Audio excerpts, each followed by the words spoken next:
तो इधर संभल हिंसा के बाद गठित न्यायिक आयोग ने मुख्यमंत्री योगी आदित्यनाथ को 400 पन्ने से अधिक की रिपोर्ट सौंपी और कहा जा रहा है कि मुख्यमंत्री को सौंपी रिपोर्ट लीक हो गई है, जिसके बाद कई महत्वपूर्ण खुलासे हो रहे हैं। सूत्रों की माने तो लीक रिपोर्ट में कई महत्वपूर्ण तथ्य खुलकर सामने आए हैं। साफ तौर पर यह कहा जा सकता है कि कल की भगवान के आंगन में आतंकी स्थान पनप रहा है।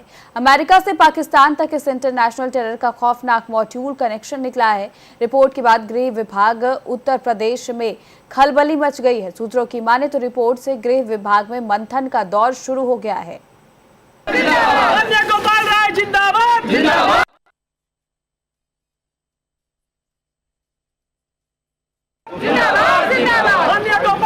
कि भारतीय जनता पार्टी अपनी ओछी राजनीति के चलते, अपनी धार्मिक ध्रुवीकरण के मुद्दे की राजनीति के चलते समाज के ताने बाने को तोड़ने पर लगी है, आपस में एक दूसरे को लड़ाने में लगी हुई है।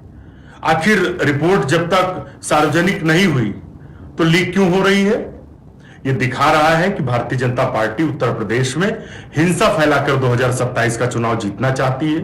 वो संभल जैसी तमाम घटनाओं के सहारे धार्मिक ध्रुवीकरण करके 2027 की अपनी चुनावी जमीन तैयार करना चाहती, क्योंकि जनता के मुद्दों पर, चाहे बेरोजगारी, महंगाई, दलितों, महिलाओं पर जो अत्याचार पूरे देश में सबसे ज्यादा उत्तर प्रदेश में हो रहा है, तो लेकर के आदरणीय मुख्यमंत्री योगी आदित्यनाथ जी ने जो कमेटी गठित की थी, उसकी जो रिपोर्ट माननीय मुख्यमंत्री जी को दी गई है और जो मीडिया माध्यमों से जो तथ्य सामने आए, उसको लेकर के पूर्व डीजीपी और राज्यसभा सांसद आदरणीय ब्रजलाल जी ने जो बात कही है, कहीं न कहीं वो पूरी तरह से प्रमाणित होती है, क्योंकि जिसपे से डेमोग्राफी संभल की बदली है।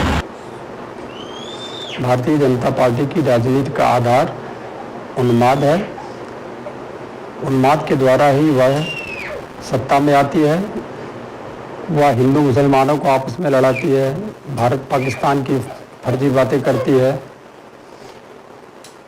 कैराना में जो भारतीय जनता पार्टी ने रिपोर्ट प्रस्तुत करवाई है, तो उसी प्रकार से झूठी साबित होगी जिस प्रकार से कैराना में भारतीय जनता पार्टी ने उन्माद की लहर फैलाकर सत्ता प्राप्त की थी।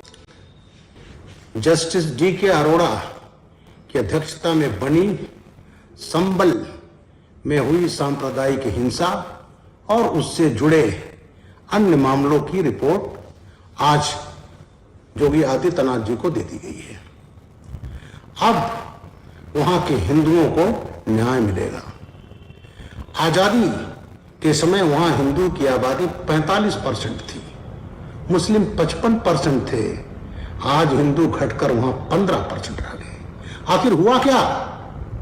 आजादी के बाद वहां 15 दंगे हुए, जिसमें 1978 का सबसे बड़ा दंगा हुआ। संभल हिंसा की न्याय की 400 पन्ने की रिपोर्ट आते ही सियासत तेज हो गई है। संभल हिंसा पर गजवाए हिंद जैसी साजिद और डेमोग्राफी जैसी बात कही जा रही है। रिपोर्ट होने के बाद सपा भाजपा आमने सामने नजर आ रही है। उत्तर प्रदेश के पूर्व डीजीपी सांसद ब्रजलाल ने सपा पर सीधा निशाना साधा है। रिपोर्ट आने के बाद सपा भाजपा एक दूसरे पे पलटवार कर रही है। अब देखने वाली बात होगी रिपोर्ट आने के बाद मुख्यमंत्री योगी आदित्यनाथ उत्तर प्रदेश सरकार क्या कार्रवाई करती है। कैमरामैन मानस के साथ साहिद सिद्दीकी, रफ्तार मीडिया, लखनऊ। संभल